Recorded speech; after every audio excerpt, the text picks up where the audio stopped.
I remember way back when the Adventist, the GC first got online with CompuServe.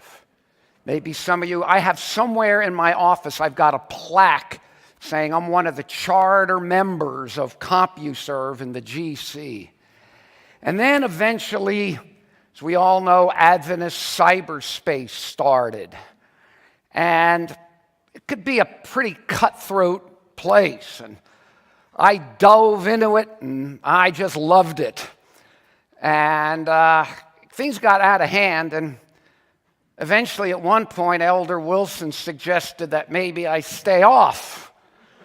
Well, I guess I'm confessing I didn't really want to stay off, so I didn't. But the irony was, on the blogs, they were saying Elder Wilson didn't have the guts to get on here, so he's sending Cliff to do his fight for him.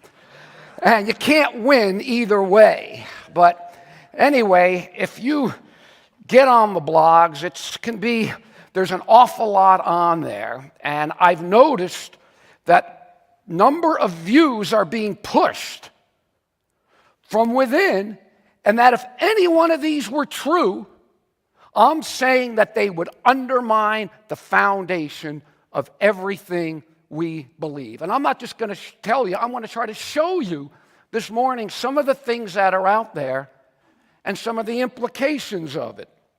Anyway, one of them that you hear is that the little horn of Daniel 8 is King Antiochus Epiphanes. This is being pushed and pushed and pushed on the blogs. Now, you might think, what's the big deal? Well, the big deal is this. Antiochus Epiphanes passed away from history about two centuries before Jesus. Okay, vanished from history, which means that Daniel 8, the 2,300 years, everything was completed 2 centuries before Jesus. Okay, that would mean that the entire prophetic foundation of our church, 1844, the Great Disappointment, pre-Advent judgment, it's a myth. It's a myth, and then you might as well take the Great Controversy and toss it in the trash, okay? So if they're correct, if that's correct, and it's interesting too, you could pick up almost any Bible commentary written in the last 100 years, and every one of them, without exception, will have King Antiochus Epiphanes as the little horn power in Daniel 8. The only exception is the Seventh-day Adventist Church. Okay, now, let me try to keep this as simple as I can. I believe the entire key to our whole prophetic message you could find in Daniel 2, simple Daniel 2. Babylon, Media, Persia, Greece, and after Greece, you got the iron in the legs. The iron in the legs goes all the way down to the feet and toes. So the power that comes up after Greece, ancient Greece, is one power. It goes all the way down to the end of the world where it's supernaturally destroyed at the end of the world. If you remember that, one power after ancient Greece, you could be protected from 90% of the heresy that comes on prophecy. In the parallel prophecy of Daniel 7, Babylon, Media, Persia, Greece, one power comes up, the fourth beast power, the little horn in the fourth beast power, that goes all the way to the end of the world where it's like, as in Daniel 2, it's supernaturally destroyed at the end of the world. And also, lest I forget, right before the end of the world, right before the second coming, in Daniel 7, you have a massive judgment scene in heaven. A judgment scene, an unmistakable judgment scene in heaven prior to the second advent of Jesus. I don't know about you, but that sounds to me like a pre-advent judgment. And then in the parallel prophecy of Daniel 8, you've got Media Persia mentioned, Greece mentioned. You've got one power that comes up after Greece, and it extends all the way to the time of the end. I mean, Daniel 8 twice says it's Le'et Kates, the time of the end, Le Moed Kates, the appointed end. And we know from Daniel 2 and Daniel 7, the end is the end of the world. So the point here, how could this possibly be Antiochus Epiphanes, who vanished from history 200 years before Jesus came? And Jesus himself points to the prophecies in Daniel, and he says, and talks about Daniel the prophet, and Jesus points to him in the future from Jesus. So in the end, the bottom line is, no matter how many Bible scholars or even people within tell us it's Antiochus Epiphanes, it never was Antiochus, it never will be Antiochus, no matter how many people, no matter the popular consent that it is. Now, directly linked to this is we're attacked, even from within, on the role of Rome in last day events. There's one retired church, he's retired, and he goes around saying the whole thing is nothing but 19th century American anti-Catholicism, American nativism, about the role of Rome in prophecy. I'm sorry, the poor man doesn't get it. Our understanding of Rome is built solidly on history and prophecy. Let me bring you back again, Daniel 2.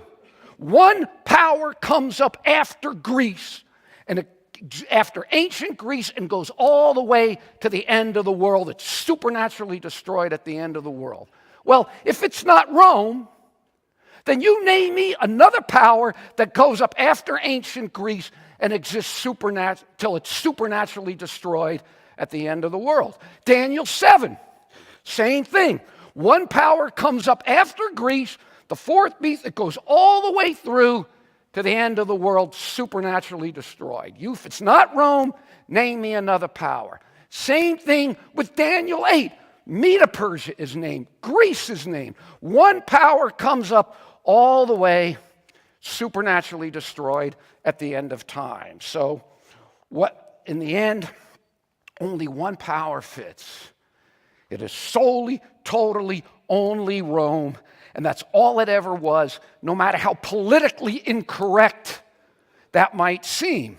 And then in Revelation 13, the same power reappears and is depicted, not only pointing back to its past persecution, but then it points to its future persecution in end times as well. It's the same power. I'm sorry if people find this embarrassing, but our prophetic scenario is rooted in something as foundational and immovable as world history. This is world history.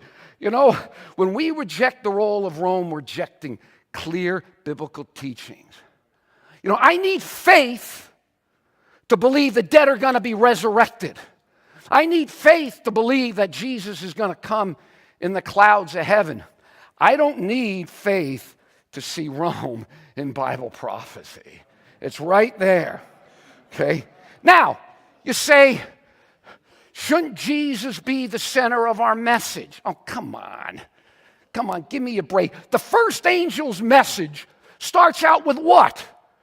The everlasting gospel. Okay? I don't want to get too close. I spit a little when I talk. You've been warned. All right. Okay. I'll stay over here. I don't want to spit on him. Okay. So the first angel's message is the everlasting gospel. The call is the first angel's message is to worship the Creator. Who's the Creator? Jesus. Okay? Finally, the description of God's people, those who keep the commandments of God and the faith of Jesus. Christ is the center of our message, and the idea that focusing on the three angels' message somehow takes us off the one, Jesus, that's a myth. Okay? And then two, the mark of the beast. Our scenario about the mark of the beast, constantly attacked one way or another on there. And really, this is worth a book, actually. Recently, I was reading the Gospels, and I saw something. How many times was Jesus threatened over death by the religious leaders on an issue regarding the seventh-day Sabbath? I never thought about that before. The seventh-day Sabbath. Are we sort of being given a model, a precursor right in our face in the Gospels about what's going to happen in the last days? What those who keep the commandments of God and the faith of Jesus will face. Okay. Well, last week I was flying and I wound up in Qatar. And, I'm a little, name like Goldstein, in Qatar. And it was Sabbath, and I wanted to read my Hebrew Bible, but I just wasn't going to be a fool. So I just kept my Hebrew Bible away, and I was sitting in the airport, and I had a book on creation. And I'm reading, and some guy's next to me sleeping, and he wakes up, and he's a missionary, and we're talking, and he sees what I'm reading, and I'm talking about creation. And I said to him, what doctrine is so important, is so vital that God demands 1/7 of our lives every week to remember?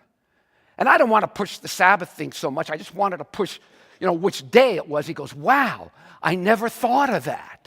And I said, I'm an Adventist, and I believe the day is important, but the doctrine itself, I think about it. What teaching do we have is so important that God demands 1/7 of our lives every week without exception?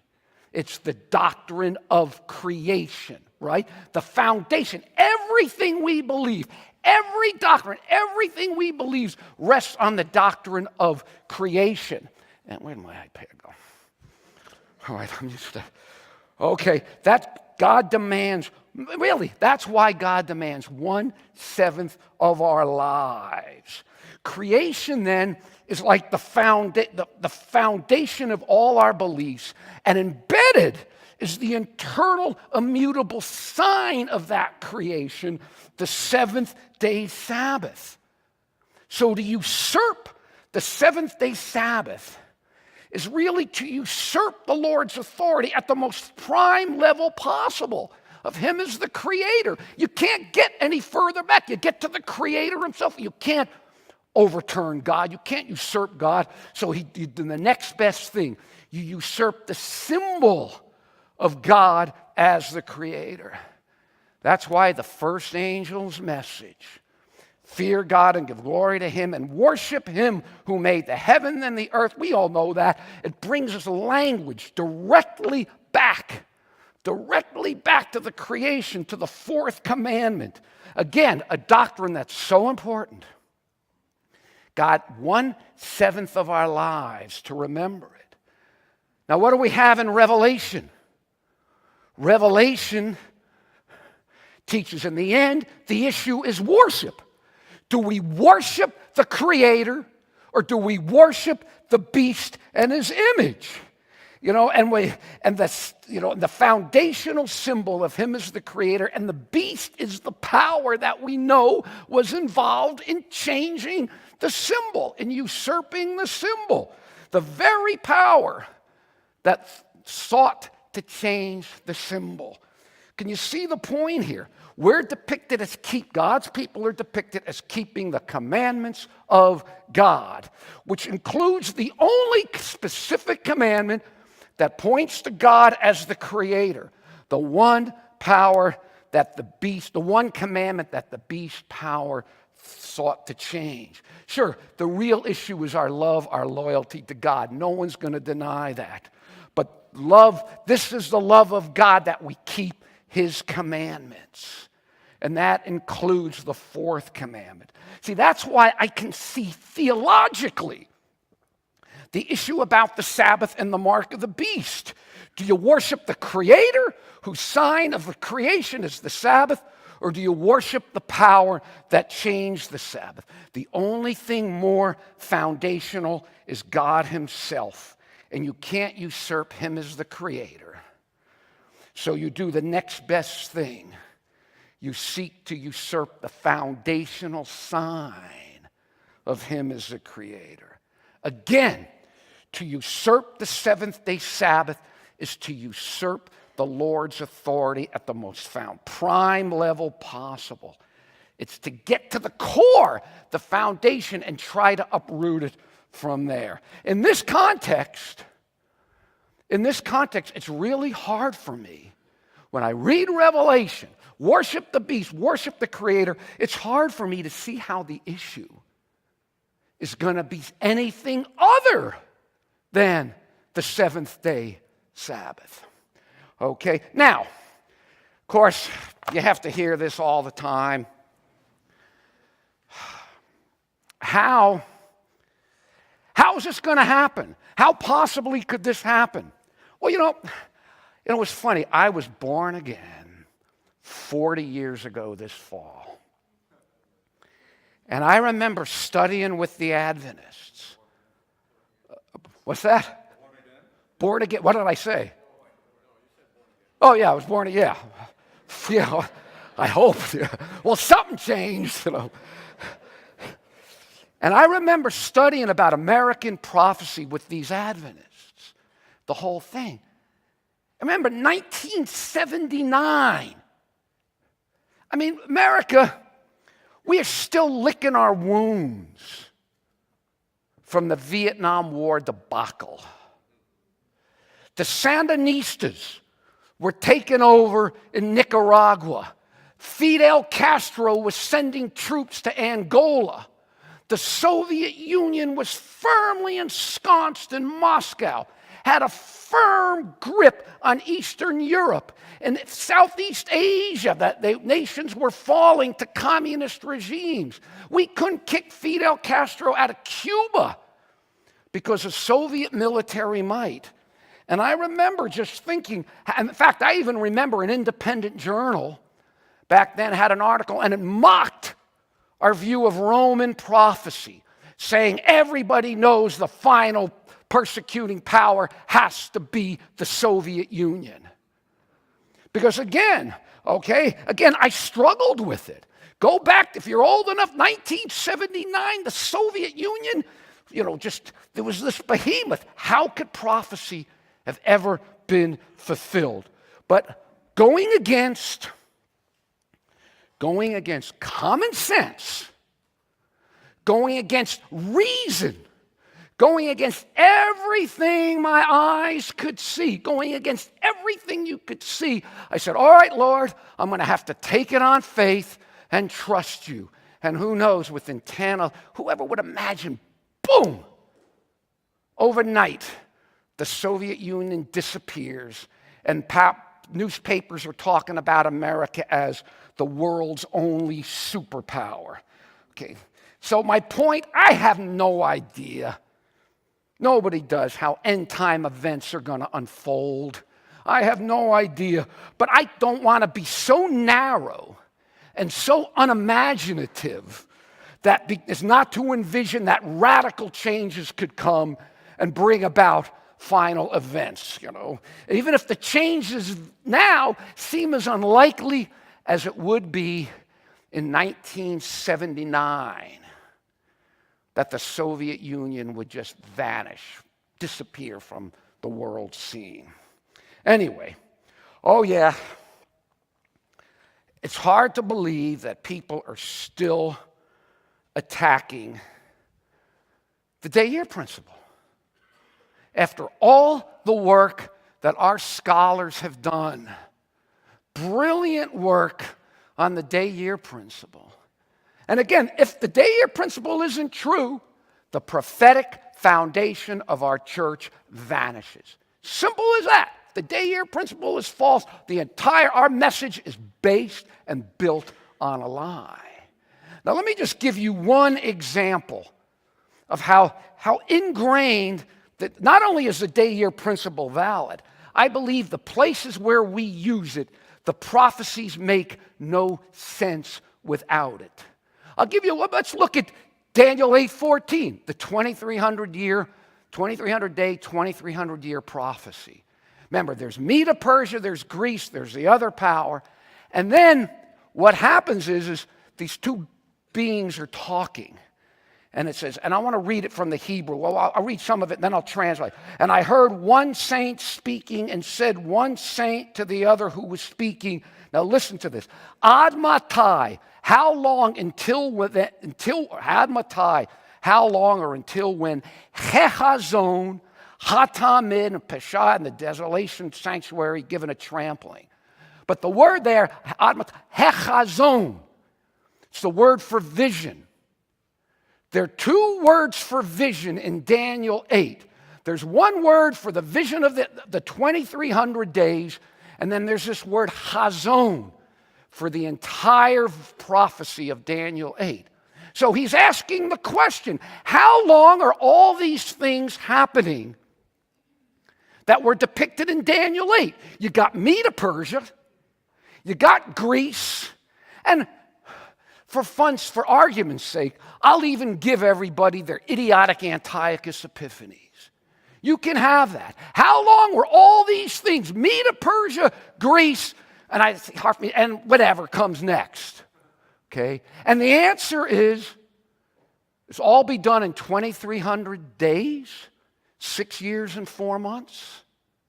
Makes no sense. You can't get through Medo Persia in 6 years and 4 months, much less Greece. But voila, you add the day-year principle. And suddenly, instead of 6 years, you got 2,300 years. You got everything you need to cover it. Plus 2, Daniel 8 isn't about, it's not a zoology lesson. It's not about a ram. It's not about a goat. These are symbols. They're symbols for truths. Okay, so they're prophetic symbols, and you're given a prophetic time, which is why the prophecy makes no sense apart from the day-year principle there. And again, if this doesn't apply, no day-year principle, our whole message gets flushed down. Well, anyway. All right. Okay, my favorite subject. What about the Seventh-day Darwinians? And I know that people are offended by that. Well, I don't care. I just got done finished reading a biography of George Orwell. Finished it my last trip. And Orwell wrote that dystopian novel, 1984. He wrote it in the 40s. And he was talking about newspeak, about how words stop meaning anything, or they mean what the leaders want. We are Seventh-day Adventists.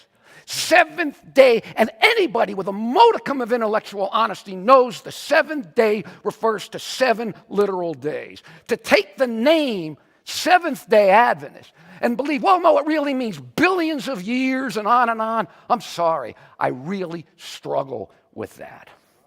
Look, here's the bottom line. If God used billions of years to create life, and then he gives us some idiotic, asinine story about a 6-day creation done without anything, then why would I trust anything in the Bible? Why would I trust anything? Everything we believe, I challenge anybody anywhere that nothing is, if evolution is true, everything we believe is ultimately, utterly destroyed, if that's correct. Let me give you an example. How about the death of Jesus on the cross for us?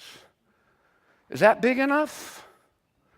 How about that one? Okay, look, Paul, over and over in Romans 5, Adam and Jesus, Adam and Jesus. Adam brought sin, Adam brought death, Christ brought life and righteousness. Over and over, almost half a dozen times, there's this one-to-one, Adam, Jesus, Adam, Jesus. You know, in 1 Corinthians, 5 Corinthians as well, Paul says, for as in Adam all die, so in Christ all will be made alive. Okay? But you know, there's one slight problem. In any kind of evolutionary model with billions and billions of years of suffering and death, there's no sinless Adam. You know, in the Bible, a sinless Adam brought sin, suffering, and death. In any evolutionary model, it was suffering and death that ultimately led to Adam or whoever it would be. Okay? Let me read you a quote from a theistic evolutionist. First, and I appreciate the man's honesty. First, Adam never existed. Second, Adam never sinned because he never existed. Consequently, sin did not enter the world on account of Adam. Third, Adam was never judged by God to suffer and die. He's honest. He's saying in evolution, you can't have this. And then, without an Adam who fell into sin, at least the whole cross, at least what Paul teaches, the whole first coming becomes a non-event. And the first coming and the second coming of Jesus are linked together. They're really inseparable. But if you can't trust what the Bible says about Jesus' first coming, why are you going to trust anything what it says about his second coming? And then what supposedly happens at the second coming? Okay, we're going to be raised from the dust in the twinkling of an eye. Now think about this, though. Someone dies 1,800 years ago, and body was thrown into the Aegean Sea and had been eaten by 5,000 generations of squid or crab or whatever. And then in the twinkling of an eye, he's going to be recreated? Now, if God could do that the second time, why didn't he instantly create us at the first time, as he told us, instead of supposedly billions of years of this long, involved process? And then we've got the new heavens and the new earth. I mean, is that going to be a supernatural act of God? Or is that going to take, again, billions and billions and billions of years? Unless he does, and if he does it supernaturally the second time, instantly, why don't we believe him for what he did the first time, what the Word of God says? Now, all right, look, I know Desmond Ford just died, and that's fine. Well, that's not fine, but you know what I mean. Desmond Ford died, and you want to be respectful. But all that aside, I want to show you how Desmond Ford, who ultimately rejected the six-day creation, tries to deal with this. Because Ford understood, and to his credit, Dr. Ford wanted to preserve the gospel. Okay? But yet he bought something called progressive creation, jillions a year, whatever, and so on. God supernaturally intervenes. But to his credit, in an attempt to preserve the gospel, he knew if you don't have a sinless Adam, you got a real problem. He understood that. And so he knew somehow in this scenario, he had to get a sinless Adam in there. And I want to show you what he did. And then you decide for yourself. He was working on, for those of you who know Hebrew or remember your Hebrew, the two words you got, Adam, that means a man, Adam. And then you got Ha-Adam, which means the man, okay? So you got this distinction, Adam, which means man or Adam. And by the way, if I remember, Adam, the root word is to be read. Anybody, if that's true, then maybe the first first man, Adam was an American Indian. I don't know, Adam, red, anyway.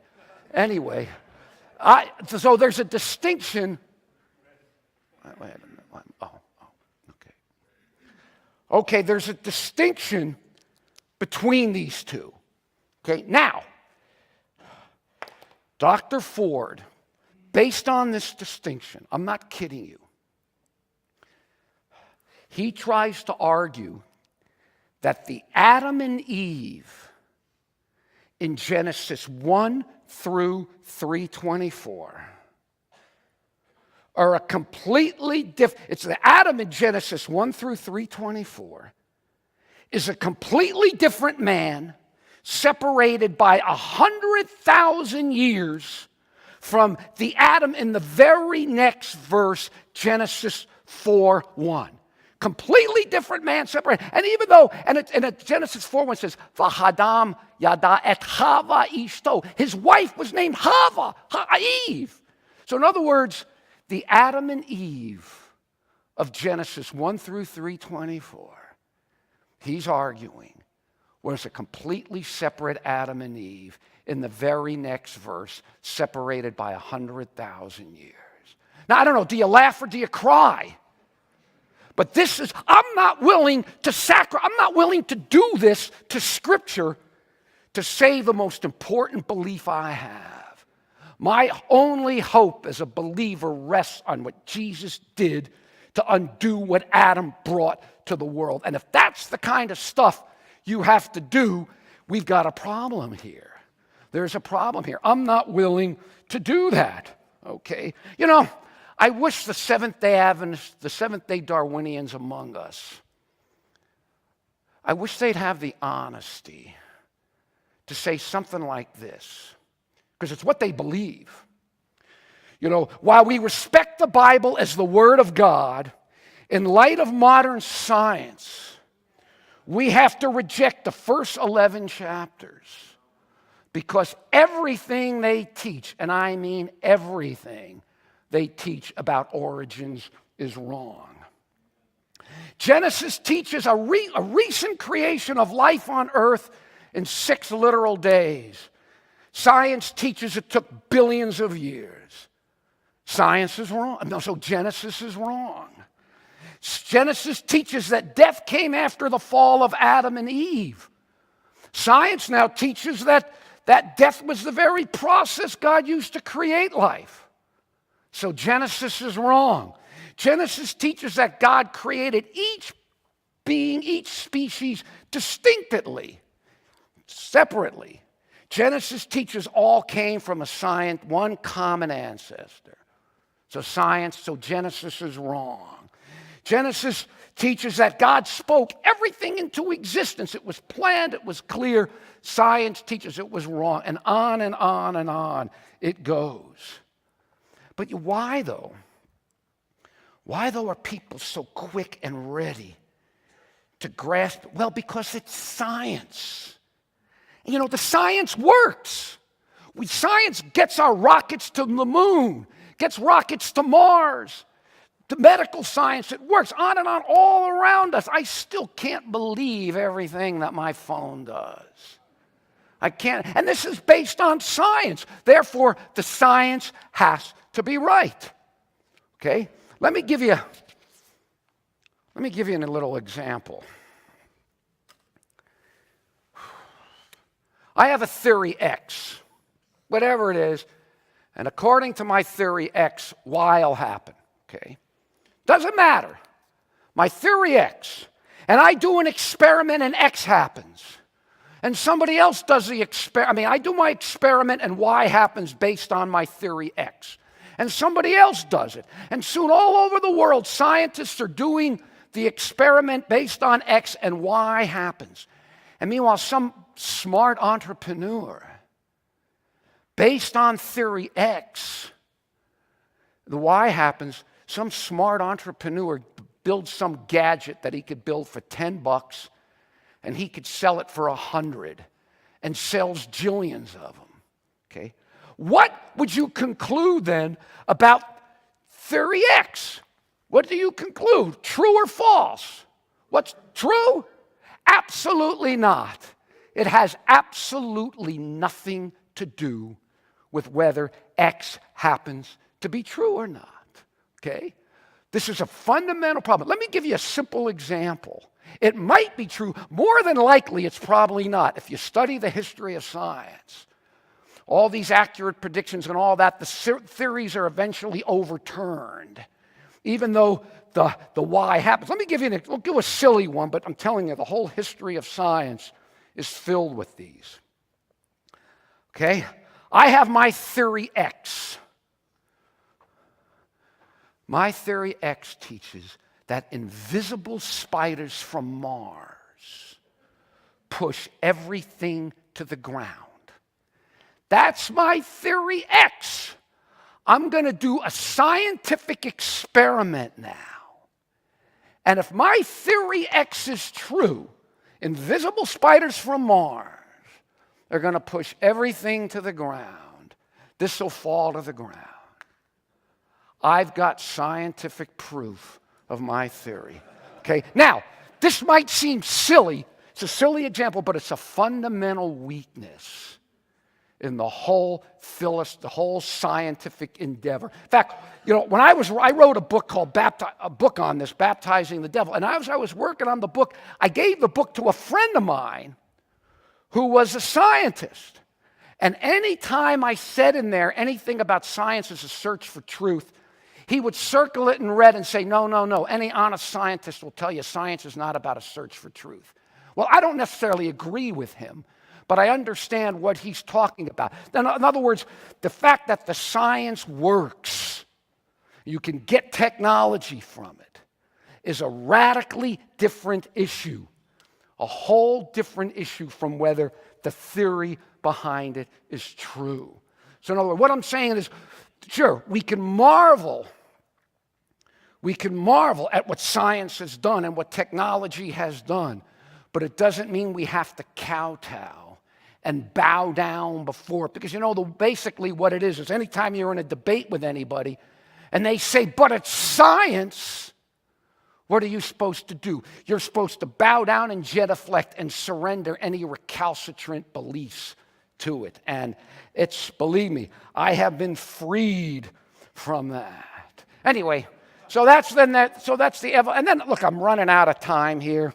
I can't believe that in the 21st century we're dealing with the anti-Trinitarians, that we're still having to deal with that as well. Okay, and then anyway, look, and the fact that it's coming from within our ranks shouldn't, really in one sense it shouldn't be surprising because, you think about it.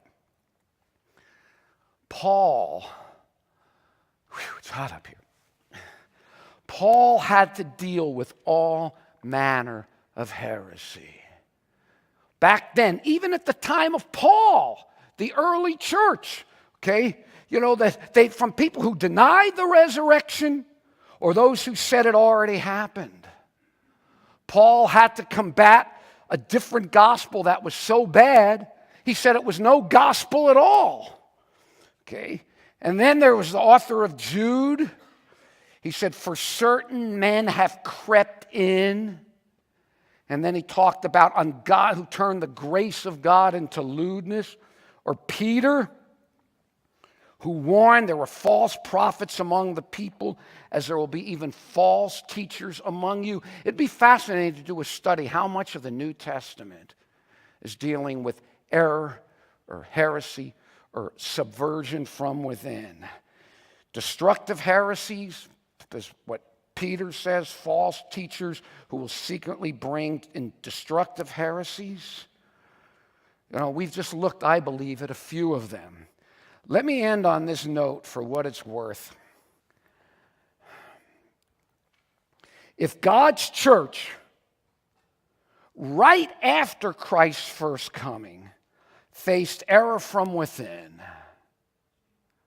how naive to think his church right before the second won't either. I end on that.